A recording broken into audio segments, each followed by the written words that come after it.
Seseorang kan, semua orang punya harapan ya, punya cita-cita. Terus dia berdoa kan? Ya Allah, yang sedang kuliah, saya pengen lulus IPK 4 misalnya. Ya kan? Ya Allah, saya pengen rumah tangga yang sakinah, mawaddah, dan rahmah. Halo, kenapa sedih begini? Tenang ya. Ya, jadi intinya setiap orang punya cita-cita. Misalnya ini lulus ujian. Sifatnya wisuda, akhir didapatkan. Ada seorang mahasiswa pengen diwisuda dan lulus. Berarti kan harapan kan? Oke, saya mau tanya pada Anda. Mungkinkah diwisuda kalau dia tidak kuliah? Mungkinkah diwisuda kalau dia nggak ikut ujian?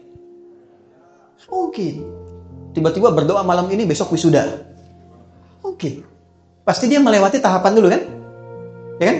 Nah, tahapan inilah jembatan yang mengantarkan kita pada harapan yang ingin kita raih. Kita punya harapan di ujung sana, kita pengen raih. Kita mesti jalan kan ke sana? Nah, jalan itulah yang disebut dengan ujian. Ujian ini yang sering kita lihat sebagai masalah.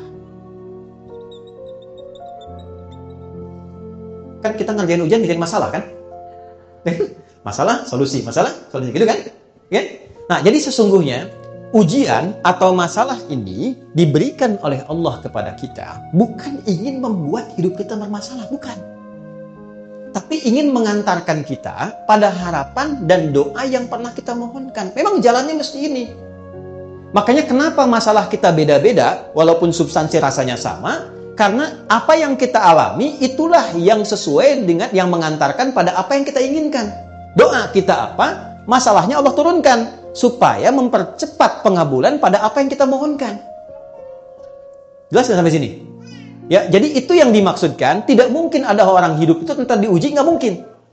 Nah, konsepsi ini ada di Quran surah kedua di ayat 155. Walanabluwannakum bisyai, dan aku pastikan setiap orang yang hidup pasti aku akan berikan ujian. Hidup sama dengan ujian. Hidup sama dengan masalah. Karena orang hidup pasti punya cita-cita, punya keinginan. Yang punya keinginan harus diwujudkan keinginannya lewat ujian. Maka hidup berbanding lurus dengan ujian. Artinya orang yang tidak ingin diuji tidak ingin hidup. Siapa yang tidak ingin punya masalah? Angkat tangan. Kan? Dibilang gak ingin, takut gak ingin hidup. Dibilang punya masalah, takut gak bisa ngatasin, kan? Oke, lihat dulu sini. Bisyai dengan berbagai macam. Minal khauf, khawatir, gelisah. Ini sudah mulai gelisah, jam berapa selesai gitu kan? Walju' mulai lapar. Wa naqsi minal amwal, sudah mulai ngitung ongkos pulang gimana? Ya, wal anfus, ada yang sakit sampai yang wafat, ya kan? Ya, wat samarat, yang hasil kerja kerasnya diambil orang lain. Ada yang begitu. Tapi itu mengantarkan pada harapan kita. Memang itu bukan punya kita. Yang punya kita yang lain, yang lebih baik. Jadi pahami yang pertama bahwa setiap hidup itu pasti akan dihadapkan pada ujian. Nah, ujian ini itu pasti akan selaras dengan kadar doa yang kita mohonkan. Makanya ketika Anda sedang punya masalah, itu hasil dari doa Anda. Kayak jangan banyak berdoa. Itu hasil doa Anda. Anda yang minta, Allah kasih. Ya kan? Jadi begitu Allah kasih, Anda malah bilang, ya Allah, kenapa mesti saya? Kamu kan yang minta kemarin.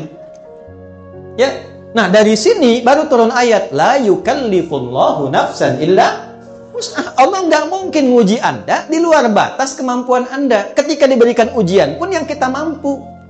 Gitu. Yang sakit kan pernah minta ke surga. Yang cepat, yang mudah, nggak banyak masalah kan? Kasih. Sebut nama Allah, diisolasi supaya nggak ketemu orang-orang, nggak berbuat maksiat, telinganya bersih, lisannya bersih. Melihatnya seperti itu. Oke? Nah, kemudian nggak cukup sampai situ. Nih, katakan pada diri kita, nggak mungkin Allah nguji kalau saya nggak sanggup. Bahasa kitanya, saya bisa, saya sanggup. Dan nggak harus bikin status. Memang cuma saya sanggup ya, yang lain enggak. Terima kasih ya Allah. Yang senang aminkan ya. Tambah masalah itu.